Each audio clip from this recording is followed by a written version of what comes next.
Good afternoon, ladies and gentlemen. You have tuned into the Rebel Daily on this, a Friday, January the 6th, 2023. I'm David Menzies, and my co-host, well, let me tell you a little bit about my co-host. You know what, folks? Today is National Cuddle Up Day. And as much as I'd like to, I think I would be in violation of my employment contract. She is the she-devil with a slingshot. She is the Khaleesi of BC. She is Drea Humphrey. How you doing there, Drea? I'm good, David. I haven't seen you since last year. That's right. Happy New Year to you. Which reminds me, Drea, what is the cutoff date in which we start wishing someone a Happy New Year? Is it sometime in mid-January, or is the rule that if you haven't seen the person since last year, you can still say Happy New Year? I think that since I still have my Christmas tree up, I'm still allowed to say it for now. That's all I know. I'm one of those weird people who start celebrating like really early and don't give it up for a long time. So, it's hard to take that Christmas tree down. And I'll tell you, last night I was walking my dog, Sir Gregor, and it was so sad to me because people have their Christmas trees out at curbside for pickup. And Sir Gregor, of course, sees this as like some kind of a fire hydrant, and lifts his leg and does his business. And I thought, oh my gosh, just days ago, this evergreen tree was adorned beautifully with bulbs and lights, and it was something. And now this dog is using it as a toilet. It's just so profoundly sad to me, Drea. But anyhow, well, we should get down to business. And it is so good to see you, Drea. And I hope this is a good year for you and us and our viewers as well. And usually Sheila Gunn Reed lays down the housekeeping rules here. Maybe I'll defer to that for you. I know basically if we delve into anything that is anti-official COVID-19, we have to bid adieu to YouTube because despite being in the United States of America, the land of the First Amendment, YouTube does not appreciate contrarian viewpoints about that. And what's the other thing? Oh, yes, election fraud. 2022 election fraud, that is. If you want to claim the 2016 election was fraudulent, go at it, hammer and tong. But is there anything else our viewers should know, Drea? Yeah, if you want to ask us a question or make a comment for us to read, you can definitely do so through our chat options. I believe Rumble is a really good place to do that. And is it Getter? I could be wrong on the second one there. But if you do that, that's a fun way to actually support Rebel News, help us keep the lights on and keep bringing you the news, but also hear what you have to say and make you part of the live stream. Yeah, and I think, correct me if I'm wrong, Dre, it's got to be a minimum $5 contribution to have it read on air. Is that right? Well, inflation, so it makes sense. Tell me about it. In any event, from inflation to freedom of speech, that's interesting. Pierre Poilievre was quoted the other day as saying, free speech isn't free unless people are allowed to disagree. You'd think you wouldn't have to say such a thing when it comes to the free speech file, but I think we have to continually remind the left about that. In any event, we do have a video of Mr. Poilievre saying this and some other stuff. Let's check that out.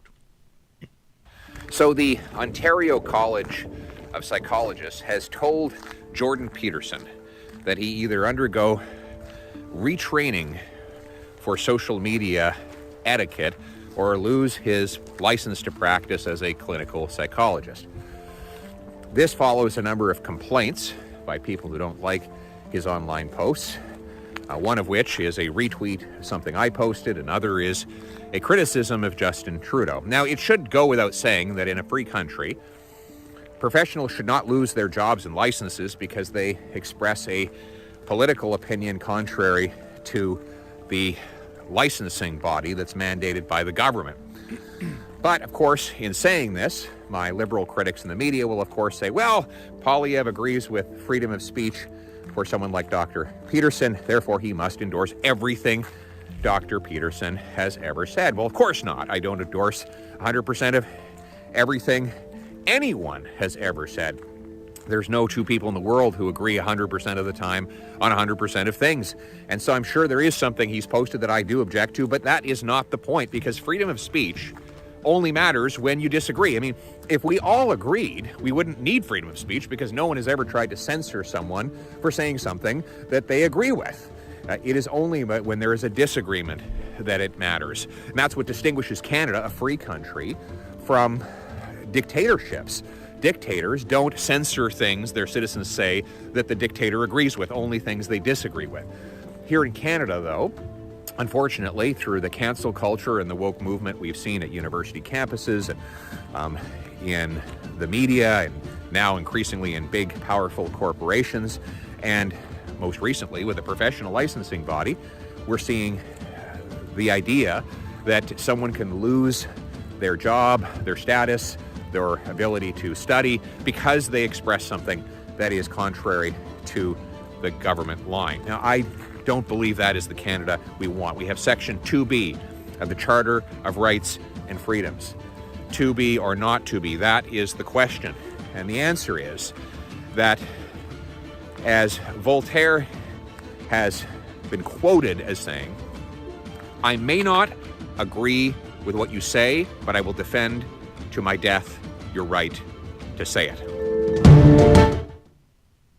Well, Drea, I think Pierre Poilievre just about nailed it there. If people are unfamiliar with this story, one of the great minds of society today, and that is Dr. Jordan Peterson, he's being called upon the carpet by the Ontario School of Psychologists for complaints.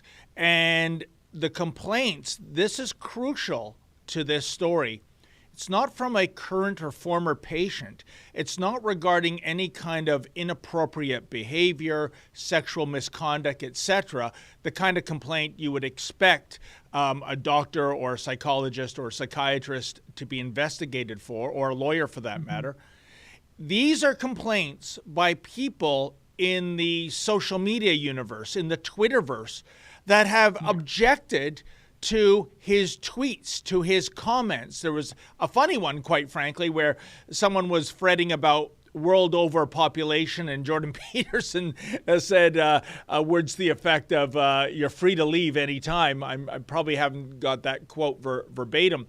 But the thing is, Drea, for just having political wrong thought, for just speaking wrongly about politics, as Mr. Poilievre just said in that video, for retweeting some of his tweets while criticizing Justin Trudeau and Justin Trudeau's allies, he is supposed to be called upon the carpet of his Association of Ontario Psychologists, and I mean, it sounds Orwellian, be reprogrammed, be corrected in his political behavior. This is outrageous, Drea. This is beyond the pale. I would even argue this is not legal for his governing body to do this to him. What do you have to say?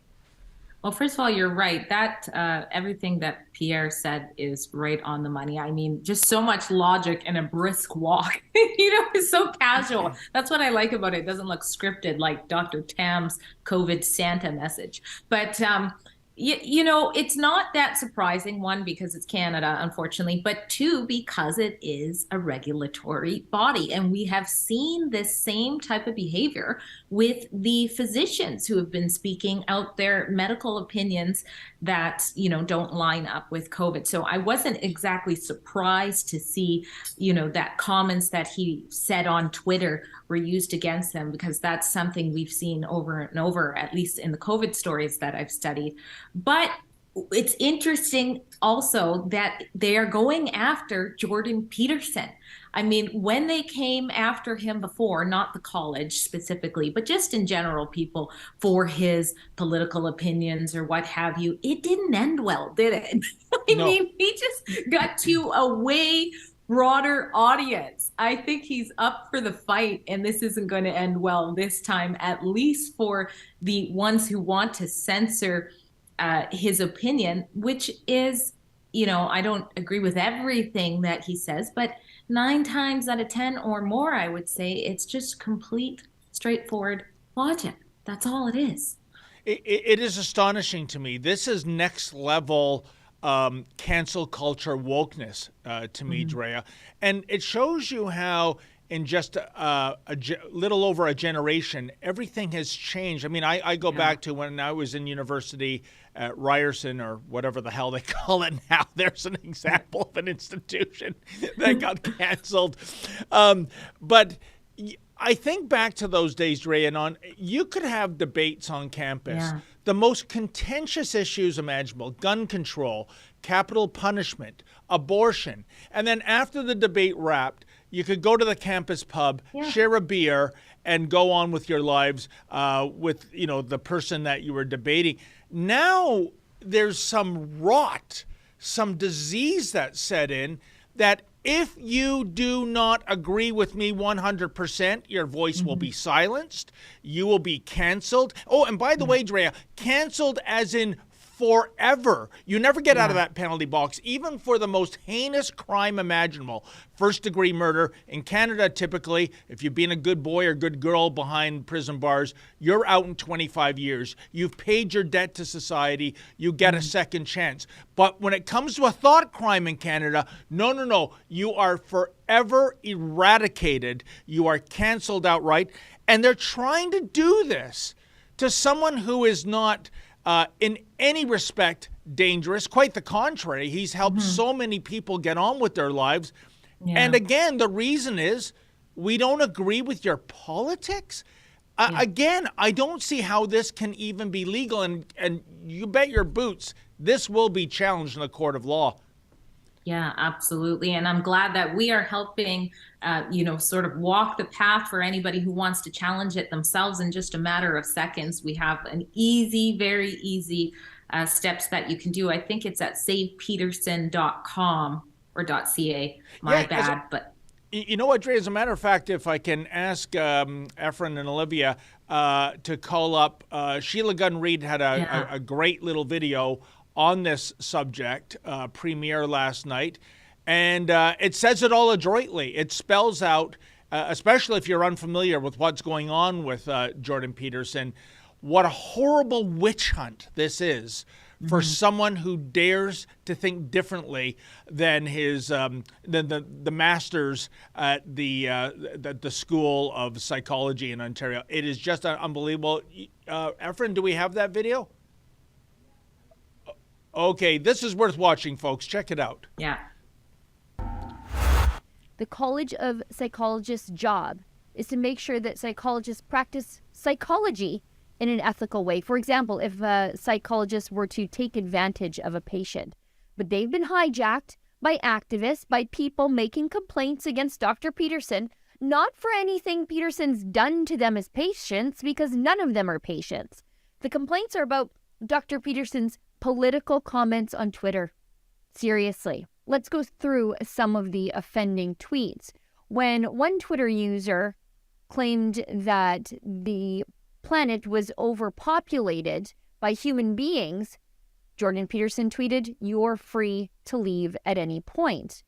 When the Ottawa Police Chief Steve Bell threatened parents participating in the Freedom Convoy with having their children removed from the area prior to the start of any police action, Dr. Peterson tweeted, "Children removed. How exactly? Why exactly? By whom exactly? Sent to where exactly? And for how long exactly? Think this through, Canadians. This is a bad idea."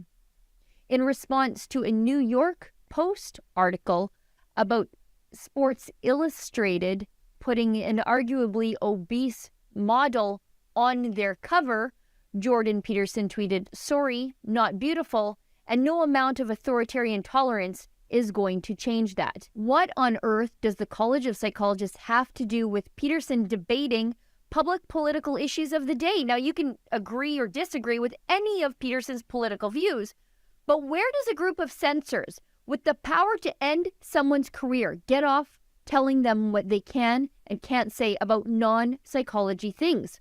Of course, they would never dare to do this to a left-wing psychologist. And of course, we wouldn't want them to do that either.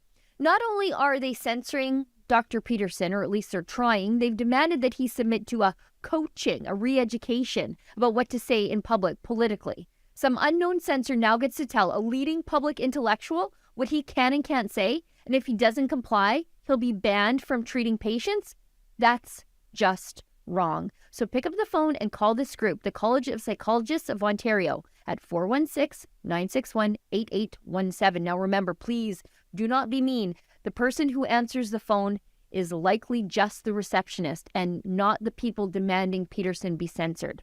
Be firm, but please be polite. Let them know that this is a witch hunt against Canadian values like freedom of speech and the right for people to hold a variety of opinions, including opinions that the establishment doesn't like.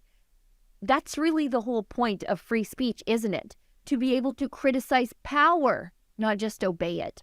Tell these people to drop their case against Jordan Peterson. That number again is 416-961-8817, or go to savepeterson.com where you can see it again. At savepeterson.com, we'll also have a one-click button that you can press to send an email to every single one of the 19 people on that censorship committee, so you can put your disagreement to them in writing too. Dr. Jordan Peterson has changed lives. He's even saved lives. His books and lectures and videos have inspired millions of people, especially young men looking for meaning in life. That's why the left hates him, and that's why they're trying to censor him now. It has nothing to do with how he treats patients and everything to do with his politics. So go to savepeterson.com. Call the number there during business hours to talk directly to the College of Psychologists of Ontario. I bet. Well, well done, Sheila Gunn Reed. That was a fantastic commentary. And, you know, speaking of the media coverage of this, Drea, this should be a cause celeb on the front page of every newspaper, despite which way they lean. But I'm seeing almost more international press coverage about this, and damning press coverage of the Ontario, the School of Ontario Psychologists. And meanwhile, the usual suspects here in Canada, I'm looking at our friends at the Western Standard, they have a story. Blank accuses Jordan Peterson of poor social media conduct. And who is the blank? Fill in the blank, Drea. Oh, well, look, knock me down with a feather. It's professional crybaby and victim Rachel Gilmore of Global News. Oh, yeah. I mean, that should say everything to you. If Rachel Gilmore is on the side of whatever, choose the other side, because that would be the correct side to be on, right? Listen to Rachel Gilmore intently and then believe the exact opposite. What an outrage that this little tart is on the side of censoring this brilliant mind. Drea, what do you make of how the media has been handling this? Well, she also failed at trying to add more to the college's attention. I don't know if you caught that, where she tweeted a post that was clearly Peterson's way of saying, while everybody's complaining about Elon Musk's Twitter, they're failing in media to report that the hard stance he took against the victimization of children. So she's not even, she's always on Twitter complaining about Twitter, but doesn't even know, and goes ahead and takes that, misunderstands that. If you see, it says, I'd like to see a fuller representation of the tweets that got Jordan Peterson in trouble with the College of Psychologists. For example, this piece fails to mention whether his professional association took issue with this one. And so, if you guys don't know, one of the first steps and the number one thing that Musk wanted to do was go ahead and make Twitter a safer place for children.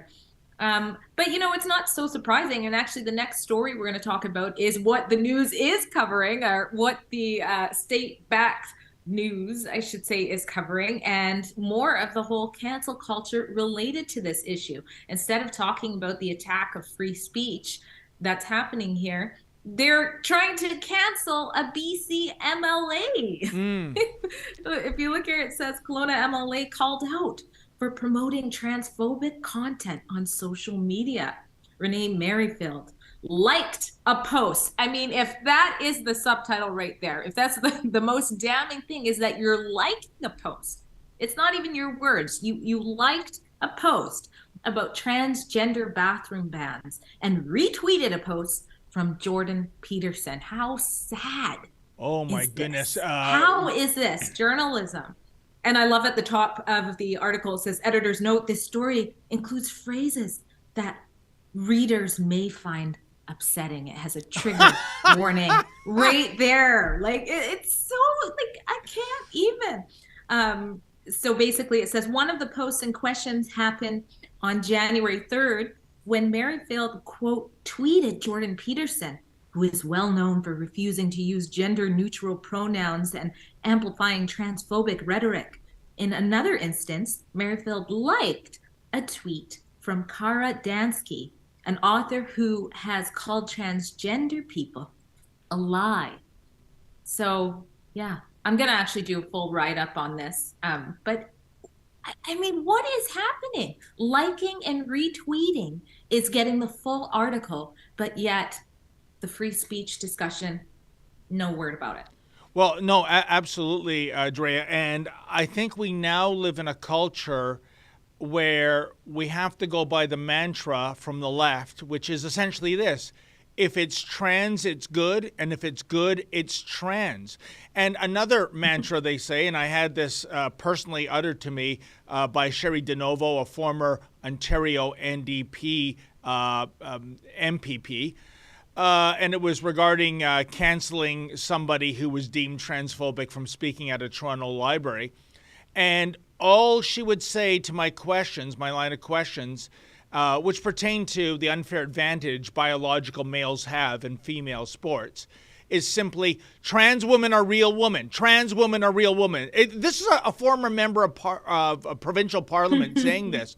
And I say this, Drea, that if you are equating a male pretending to be a female, whether it's in a sports arena or in a federal penitentiary, and that is the situation right now, Drea, as you know. Mm-hmm. You could have a 350-pound bearded 6'5" dude say, I'm a chick, without any genitalia slicing and dicing, without any hormones, anything like that, and he's in a woman's penitentiary, effectively putting the fox into the hen house. I'm saying, if you believe in the mantra of trans women are real women, that is not equity and inclusion and celebrating diversity. That is misogyny. That is a hatred towards biological women. In the world of sports, biological women being cheated, and in the world of penitentiaries, biological women being put at grave risk. Because get a load of this, Dre. It turns out that a disproportionate number of male offenders in Canada identifying as female, can you possibly guess why they were in the clink in the first place? Well, sexual assault. So why wouldn't you say that just to get into an environment where there is ample potential victims at play? This is despicable, and this MLA who speaks out against it is somehow a transphobe?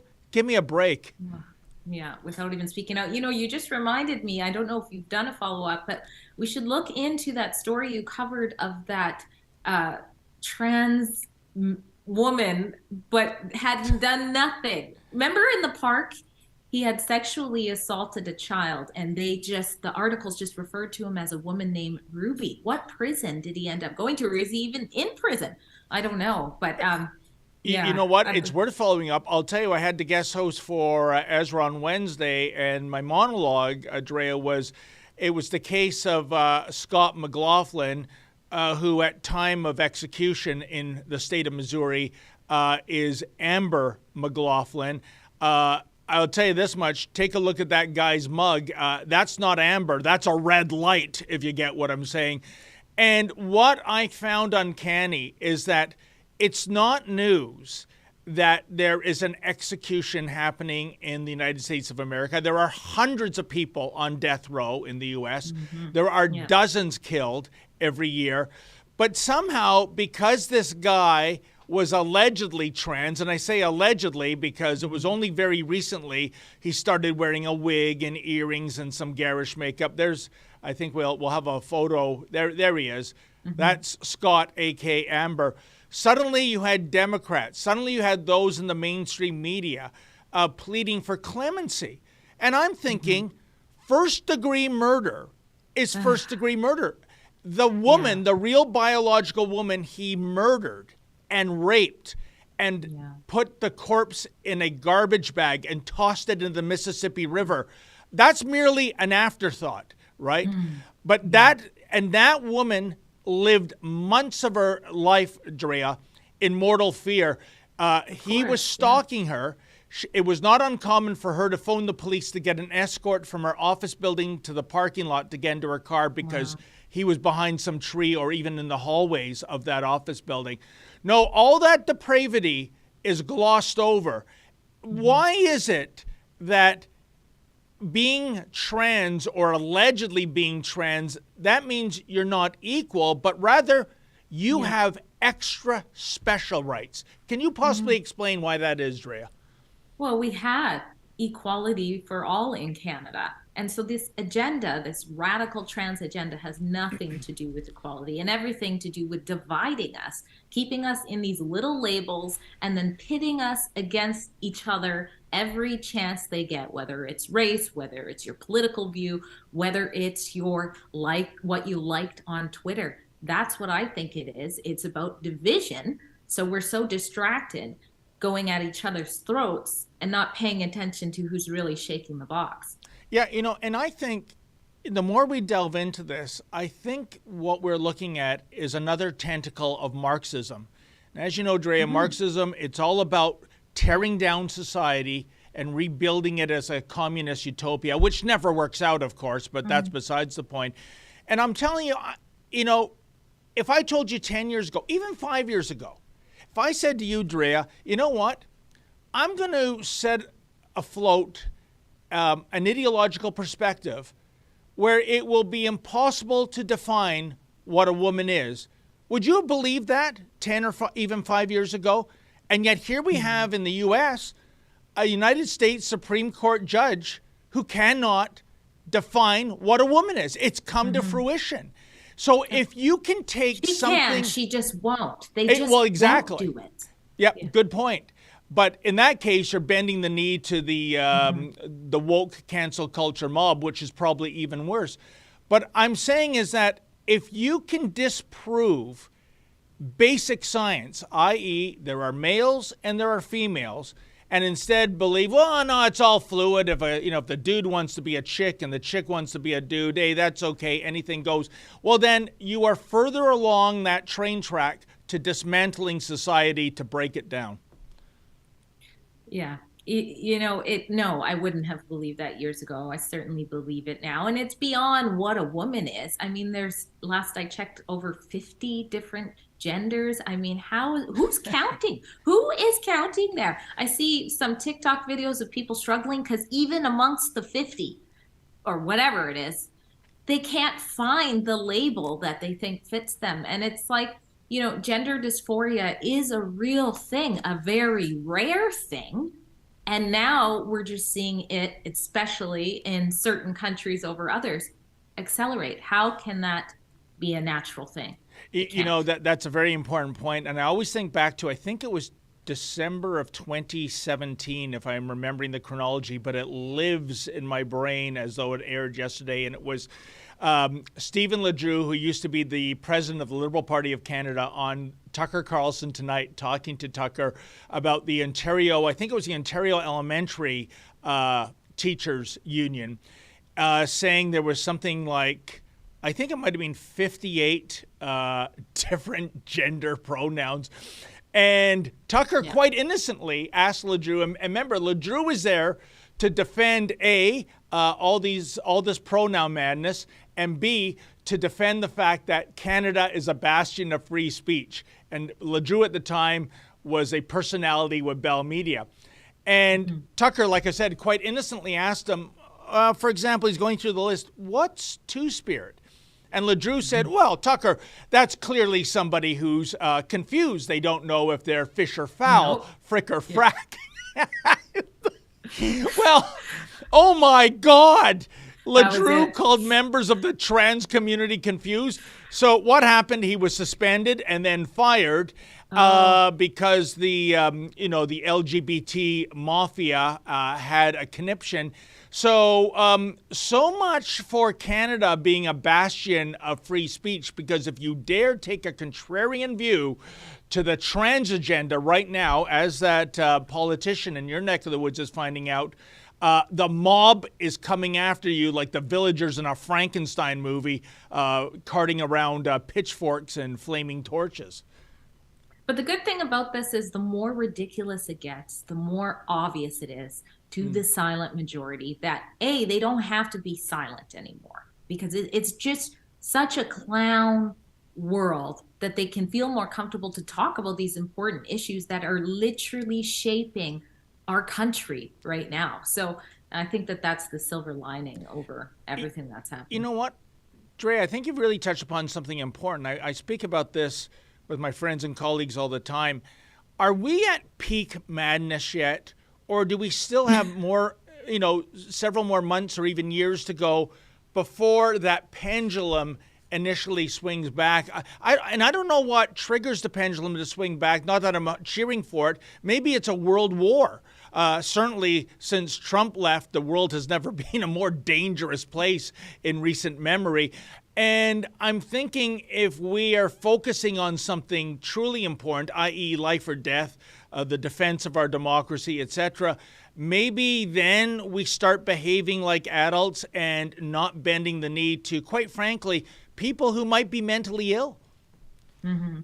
Yeah, I definitely think there is going to be a breaking point. I was hoping it was the sexualization of kids that we're seeing normalized. And, even that continues to surprise me daily. So perhaps that will be part of it. But I think what it is, and Pierre kind of touched on that at the beginning of this live stream, is, I'm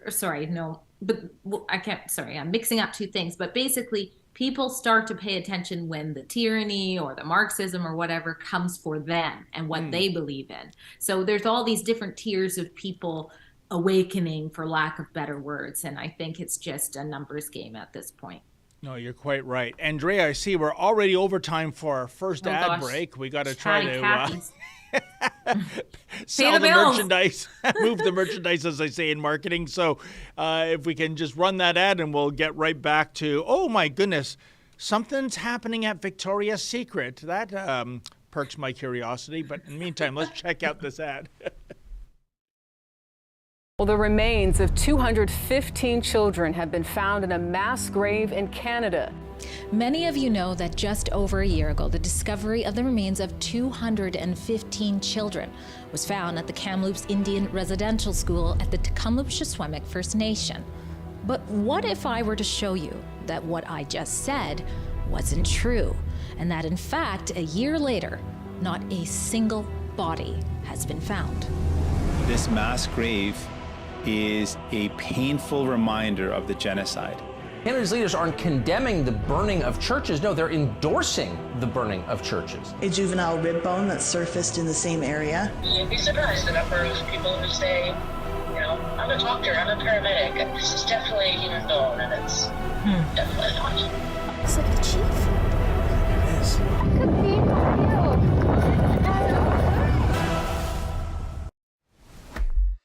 My mug? I know. It's pretty cool.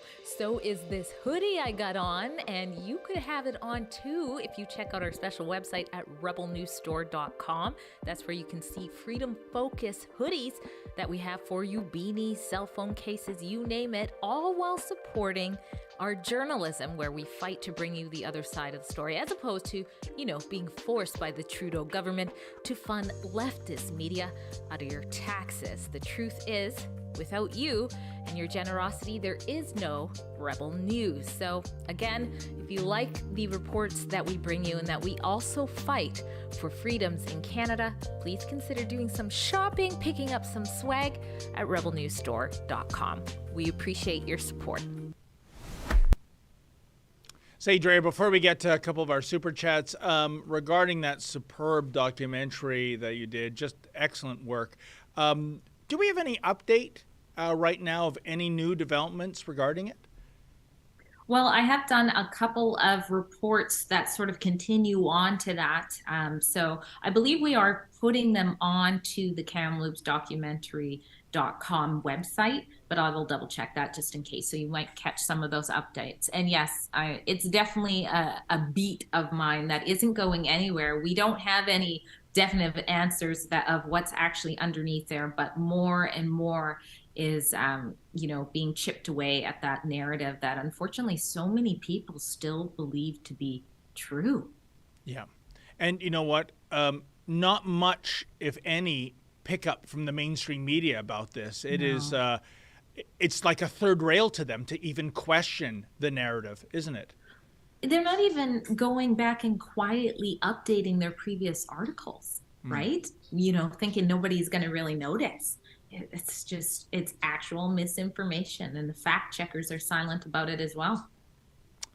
Amazing. But anyways, thank goodness you're over there doing updates to this and bringing the truth to this story. We shall move on. Do we have, before we get to Victoria's Secret, Efren, did you say we have a super chat already, or? Yes, we do. We have one from AMT60, I believe a regular. Says, did Andrew Chapados leave Rebel News? I don't see his Andrew Says show anymore and don't see him on your list of journalists anymore. Glad that Rebel has live streams back again. Yes, we took a break for the inquiry into the peaceful trucker convoy. But yes, Andrew has moved on to Blaze. Is it Blaze Media? Is that what you call it? Yeah, so we miss him as well, and you can catch his articles there if you want to take a peek at what he's up to. Yep, that is right. We have parted ways with Andrew Says, but as Drea mentioned, if you go to the Blaze, Andrew's doing regular written pieces. So if you're an Andrew fan, that's where to find him now. And contrary to popular belief, he is not the narrator for Yacht Rock Radio on satellite radio. I know to me at least, their voices sound identical. And I used to always bust his chops when he was here that he's moonlighting on the side on satellite radio. But no, I'm putting that rumor to bed. That is not Andrew Chapados on Yacht Rock Radio. So there you go. So from Andrew Chapados to Victoria's Secret. There you go. My goodness gracious. It looks like the new CEO, who has been in power for less than a year, has left after a so-called series of woke blunders. I guess, as they say, Drea, go woke, get broke, at least in some cases. What's the story here? What led to the ouster of this CEO? Oh, sorry, I pulled out of that. But the short end of it is that like you said, there were multiple things that happened. I think the biggest one there is that they got rid of the angels. And anytime you're going to cancel angels, that's going to backfire. So the angels that, everybody, even as a young girl, I can remember them. But whether you like Victoria's Secret or not, that certainly was a staple, but it became offensive. So they switched that up. And I think they did, they contracted a transgender woman as well, which some people were not a huge fan of. I would assume a lot of men. I don't know.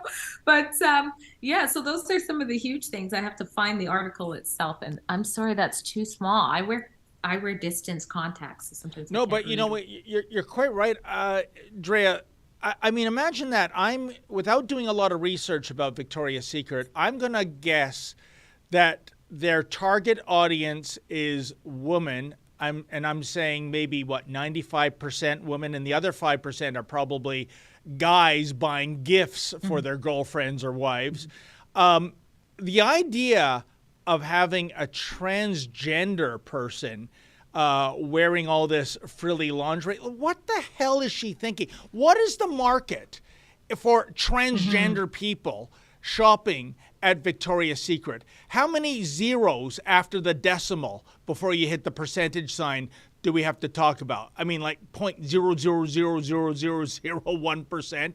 And it's almost like we're going to be woke for the sake of being woke. Yeah, it's certainly not exactly for what moving it the is. merchandise. I think the shares are down something like 8%.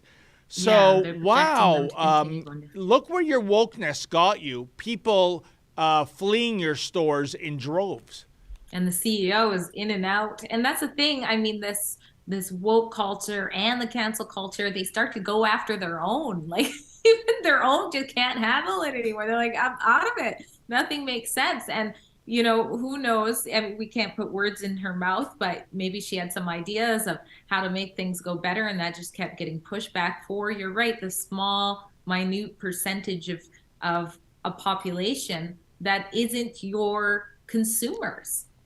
And you know something, Drea, I got to tell you, I remember several months ago, I was at Yorkdale Shopping Center here in Toronto, and they have a big Victoria's Secret store there. And I did this double take because there was this huge poster, or was it the Victoria's Secret at Vaughan Mills? I can't remember. But here's the important point.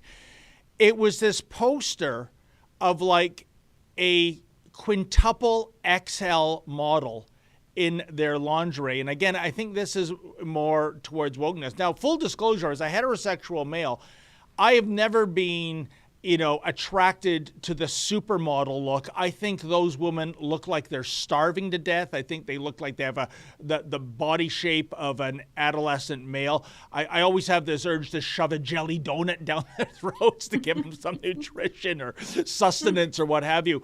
And yet, here was this woman that in the photo, in the poster, who is obviously clinically obese. And why are we championing that?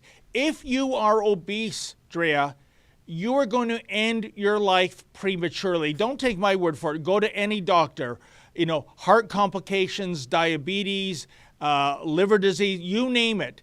You're going to be afflicted with that. And I thought, how is it that we're in the at a point in society where we are championing the body shape of a person who really should be put on a diet and doing exercise, because if not, her life is going to end prematurely. I don't get it, Drea. No, absolutely. But I guess only people only die from COVID now these days. But it's also like the Jordan Peterson post, what he said with the Sports Illustrated.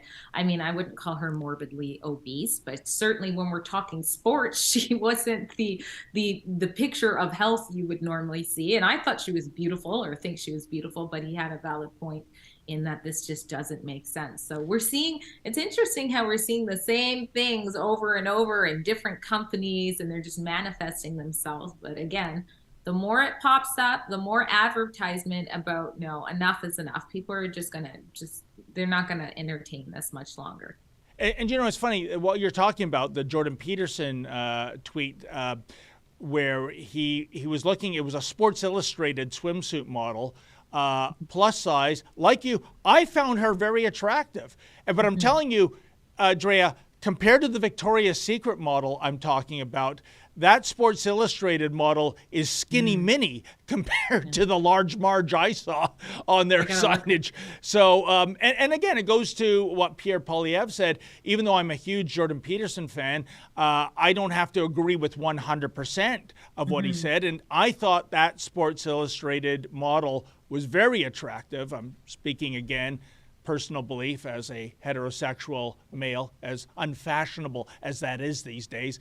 But there you have it. So I guess when we have a new CEO come into Victoria's Secret, I just wonder if we're going to see a continuation or a elimination of trans models, obese models, and, you know, get back to selling very nice and, dare I say it, overpriced lingerie to women who want to look pretty.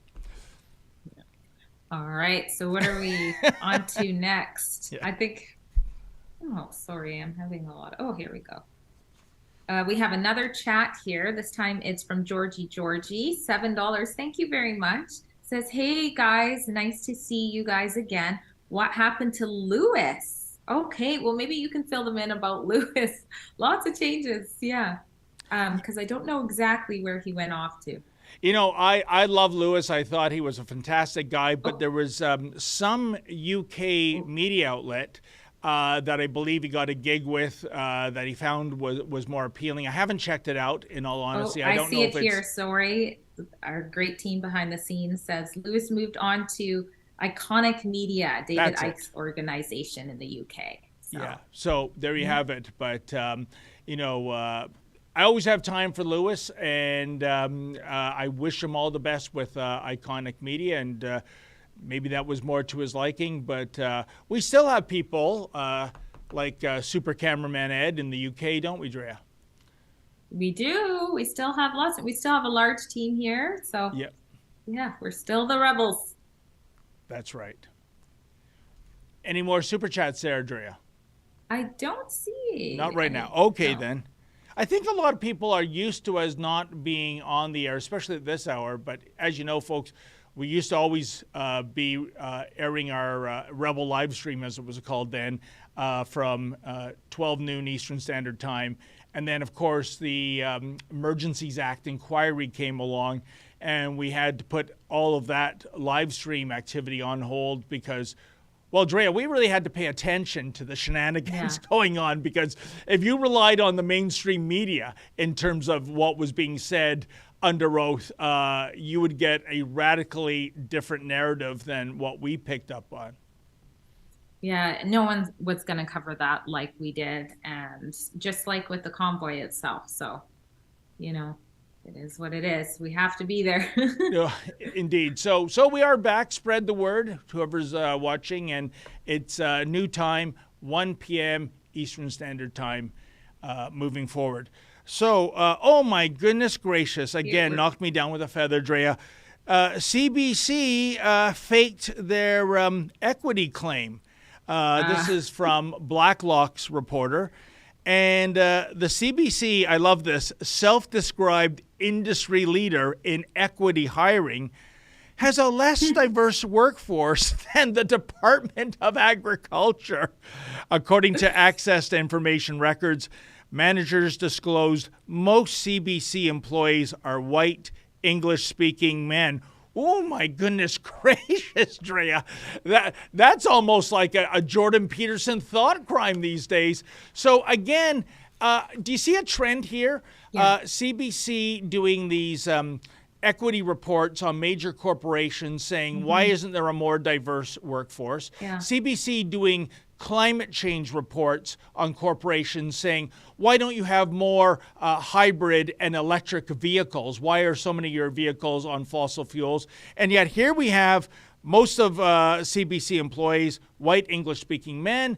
And I have never yet, Drea, seen a plug-in hybrid or an EV CBC vehicle. They're all fossil fuel minivans or SUVs. Funny that one law for thee, one law for me, eh? Yeah, it's not surprising at all. Fake news, faking their equity stance. And, you know, everybody working there looks like Trudeau and sounds like Trudeau. But I mean, it's kind of like that. They say if you're dating someone and they're always accusing you of cheating, you know, they're probably cheating. That's what it reminds me of. These guys are always like accusing everybody of everything. I mean, Rebel News is so diverse. Yet I don't know what they would paint us as right now. They kind of just far right, which is tied to racism. But there they are, and it's the exact glass ceiling. You know, there's not even a lot of women there either. So. Yeah, that is surprising. And but I wonder if there's any LGBTQ members either. You know what? I'm sure there is, but according to the audit, certainly not the majority. And, you know, I'm very disturbed by these so-called equity reports. I'm of the school, Drea, you hire the best person for the job, period. Not based on religion, not based on skin color, not based on anything else, but pure merit. And suddenly that's out of fashion. And yet here we have in the Department of Chutzpah, the CBC, whether it is, EV vehicles or visible minority employees, they just don't practice what they preach. No, not at all. And There should be no special treatment. Especially what irks me the most is when you see it happening in like our police force or something like that. Oh, yeah. Where they're catering just based on the wokeness. I mean, that is so concerning. And yeah, so I totally agree with you. It's got to be the best person from the job. And it's insulting if it isn't, because it's as if you're saying something's wrong with, you know, people of color or something, like they can't fulfill the same standards as white male. Well, and you know, that's a very important point when it comes to whether you want to call it affirmative action or employment equity. If you're hiring, if you're, you know, based on, say, ethnicity or skin color, and yet you were indeed the best person for the job, all things considered, you'll be in a work environment where the whisper campaign behind your back is, oh, yeah, you see, Ed, the only reason he's here is because he's a visible minority.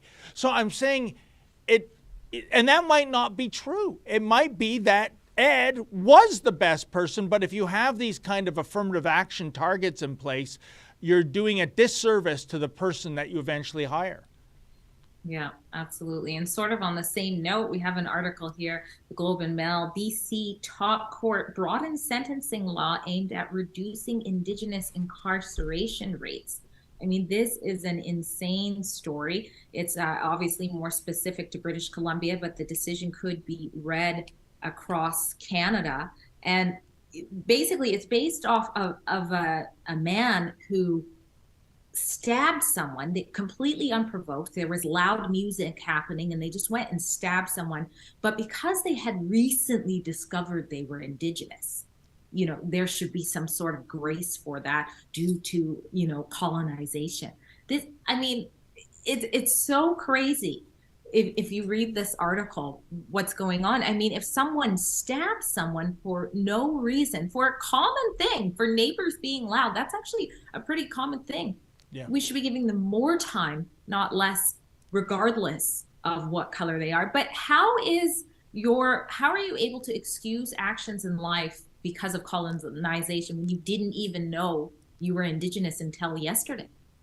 100%, Drea. And, you know, it's funny. I think of the iconic symbol of Lady Justice, you know, blindfolded, holding the scales up. Well, Lady Justice right now, forget about a blindfold. She's wearing X-ray glasses, for God's sakes.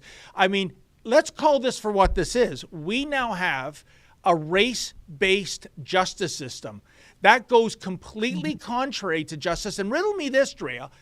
If that Indigenous person, the perpetrator of, say, a violent crime, is being treated less severely than anyone else, what if the victim of that person's crime was Indigenous as well? Does that rule still apply? Because then I say you're re-victimizing the victim. Well, it's kind of like how, you know, they ignore black on black crime in America. It's the same thing. They talk about, you know, the police are killing people, but they don't mention whether or not the person who was black pulled a weapon first, and whether they just shot, you know, 3 black people down the street 5 minutes earlier. You know, it's the same thing, and it's so toxic. And BC is just, it's embarrassing in our court system. We've seen my coverage and your coverage, everybody's coverage of Yaniv as an example, and this is kind of the same thing. No more, you don't even need to use trans as the excuse to get a lesser sentence. Now you can just say you think you were Indigenous, you just found it out, you heard from an uncle while he was drinking or something, or out of his mind and told you that, and that's good enough. Yeah, and I think this is a dangerous precedent, because how soon will it be before we have, you know, basically the justice system in little compartments? This is the Indigenous court. This is for black offenders. This is for Asian offenders. This is for Muslim offenders. This is for Sikh offenders, Christian offenders, and so on and so forth. And we have this, you know, rotating scale of how severe the penalty should be based on identity politics. This is terrifying to me, and it goes completely against the very idea of justice, Drea. Absolutely. It's scary. It really is. And on that note, let's take another ad break. I see we're due for one, and we'll be right back right after this, folks. It's the values. You look at Western values in Western society, and these are values we could all relate to, but they're old world values of grit and community and perseverance. It's a place where you can make a living with your back and your hands and a little bit of hard work. And it's a place of opportunity. And I think as Albertans, we're fiercely protective of that. The world's energy crisis has been grabbing newspaper headlines. In a nutshell, we're running short of petroleum resources and the prices are zooming upwards. My colleagues in the government and I have come reluctantly to believe that the price of oil in Canada must go up. This was Alberta. Origin of the Alberta separatist movement begins with the election of Pierre Trudeau as Prime Minister. It was a deliberate and malicious targeting of the West, which suited Pierre Trudeau just fine, just like it suits Justin Trudeau just fine. Sunny ways, my friends. Blackface. There is an actual hostile government towards Alberta. Why did your dad give everyone in Western Canada the middle finger? Really, in politics, you do have to make big decisions, and whenever you make big decisions, there's going to be people who agree with it and people who don't disagree with it. Plenty of people want to leave this country. It's not the kind of idea you'd expect to hear from someone who wants to win power and hold power. It is a radical idea. And you would normalize the discussion. And so maybe Alberta wouldn't have to go, because maybe the rest of the country and the rest of the world would say, whoa, don't go. Will you accept these changes instead? That's what happened for Quebec. There's no maple leafs west of the Manitoba border. Why do we have a maple leaf by unilateral decision on Canadian flags? Think of how the American colonists were in 1775. That's how a lot of Albertans are today. There you go. Another superb documentary, if I do say so myself, folks. Well, Drea, we've less than 5 minutes to go. I don't know if we have any more super chats. I don't think so. So why don't we just wrap things up with Trudeau's Minister of Justice and the Attorney General of Canada, that would be David Lametti, if I'm not mistaken, reassures Canadians that expansion of medically assisted suicide for mental health will need more work in 2023. Good golly, Miss Wally, what does he mean by this? Let's roll the video. Yeah. We have heard concerns of Canadians and experts about whether the healthcare system will be ready to accommodate MAID requests for persons whose sole medical condition is a mental illness by March 17th, 2023. This is a very complex question. Many are concerned about how this will impact them and their loved ones. We know we need to get this right in order to protect those who are vulnerable and also to support an individual's autonomy and freedom of choice. For these reasons, today we are letting Canadians know that our government intends to work with our parliamentary colleagues in the House and Senate to negotiate an extension of the March 17th, 2023 eligibility date. This will require legislation. This work will begin in the new year. Right now, we want all Canadians to know, especially those exempted by the current exemption of eligibility from MAID, that we plan to take this next step. This is a top priority for our government, and we want to reassure Canadians that we are committed to ensuring that our laws protect everyone while supporting the autonomy and freedom of choice that are central to Canada's MAID regime. Well, Drea, this is a story you've covered in some of your reports. What do you make of what Lametti just said there? Well, my background is in mental health, and this makes me nauseous every time I hear this. I'm so ashamed of Canada. They say this is a top priority, and it's freedom of choice. It's not freedom of choice when you are battling mental illness. You can't make choices properly. And there are so many people who struggle with suicidal like they fantasize about suicide over and over, but it comes in and out of spurts, and it can be triggered by something that happens, a tragic event. You lose your partner, whether it's just a breakup or a death. And then these people are going to be able to do this in our country. And it's a top priority to figure out how fast we can allow them to kill themselves. It is so evil and vile, and I'm concerned for the moral repercussions should Canada go down this path. I really am. Oh, as am I, Drea. And I think on this file, the most egregious story of 2022 was that veteran suffering from PTSD who called into the Veteran Affairs Office and basically right off the bat, hey, have you ever considered just killing yourself? The first, go-to solution to this poor veteran's problem. Imagine that, somebody that put his life on the line for Canada, suffering from PTSD, and your number one option is to convince this guy that death might be the most attractive option. Absolutely despicable. And I know we're going to keep our eyes on this because this is something that's getting more and more into vogue, and it makes me shudder, quite frankly. For me, it's the discussion of killing babies that obviously don't have a choice in the matter, that's even being considered. But Sheila Gunn Reed thankfully has done also a lot of coverage on this and actually has started a campaign. If this makes you as sick as it does make us, please go to helpnothomicide.com. I'm sorry, I always struggle if it's .com or .ca, but helpnothomicide.com or .ca. and isn't it so perverse, really, Drea, that as you mentioned, when it comes to babies, the left is pro-abortion. When it comes to people suffering from whatever mental affliction, oh yes, please do commit suicide.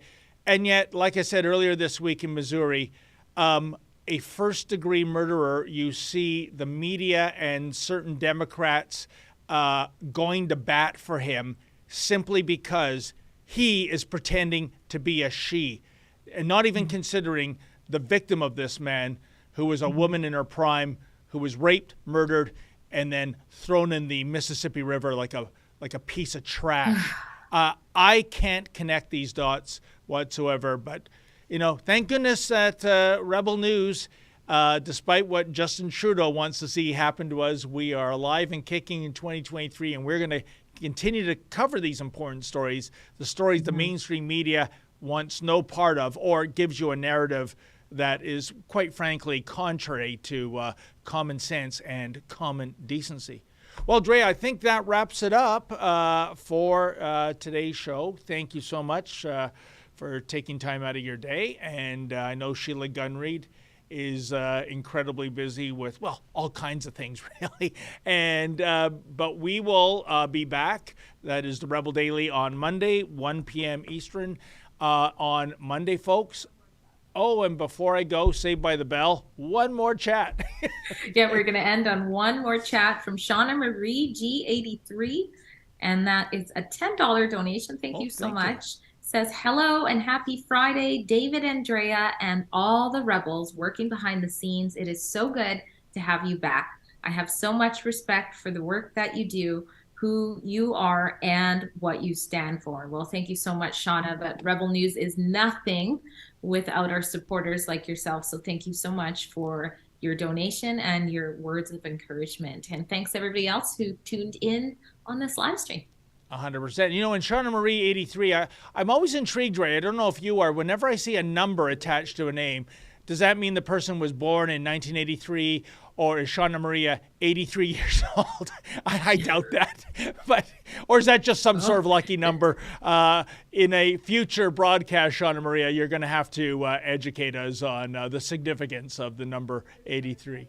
And they don't want us to leave. They don't want us to leave. The chats are rolling there you in. Go. So this is Adam Ott, $5. Thank you very much. Happy New Year's, Rebels. Daytime live broadcast again, Rebels. Ottawa made a diversity hire to head our transit company. Isn't doing too well. Our broken LRT keeps getting more broken each week. Yeah, it's not effective. That's for sure. You know what? That's interesting, Dre. Every time I'm in Ottawa, it's almost always the front page story of the Ottawa Sun. There's something wrong with that LRT. I think the last time I read it, the doors wouldn't open. That's a minor problem. We can't get on, can't get off. But I'm just wondering, shouldn't the Ottawa transit system really be looking at the most qualified person in the world to fix this transit system? Race, ethnicity, religion, be damned. Just get the best person for the job so the people of Ottawa who want to commute by public transit can do so. Mm-hmm. Absolutely. Maybe I just said something incredibly radical. No. Anyways, folks, I think we're going to wrap it there. Thank you so much for tuning in. A special thank you to all of you who gave us a super chat. Much appreciated. We will be back here at 1 o'clock on Monday. In the meantime, have a fantastic weekend. And as always, folks, stay sane. It is the prudent thing to do to ask travelers who have been in China over the last 10 days to get tested prior to departing China, Hong Kong, or Macau on their way to Canada. Okay, so I want to pick up on something you said there. You talked about the lack of information, which is also something the World Health Organization has talked about. It said it understands why countries like Canada are doing this kind of pre-departure testing because you don't have enough information, or countries don't have enough information. They're trying to avoid risk. Should that be the message to Canadians, that this isn't really about, say, meaningfully preventing the spread of COVID? It's about trying to get a handle on what's happening in China? It is about preventing the spread of COVID, including some potential unknown variant. But it's limited effectiveness, is it not, sir? I mean, like 48 hours before departure. It's not. Of course, there'll always be some people say, you know, there's some loophole in this or some loophole in that. But let me point you to a study that was done last year by the University of British Columbia that found border measures, travel health, and public health measures actually reduced the pressure on our public health system, delayed the arrival of various COVIDs, gave government and the public room to be prepared. So those measures work. And there'll always be some people who say, well, it's not perfect. Okay, but it does add a layer of protection. Pardon me, Minister, I don't mean to interrupt, but it's more than some people. I mean, can you point me to a single expert right now who says this is going to make a big difference? This is a necessary health measure?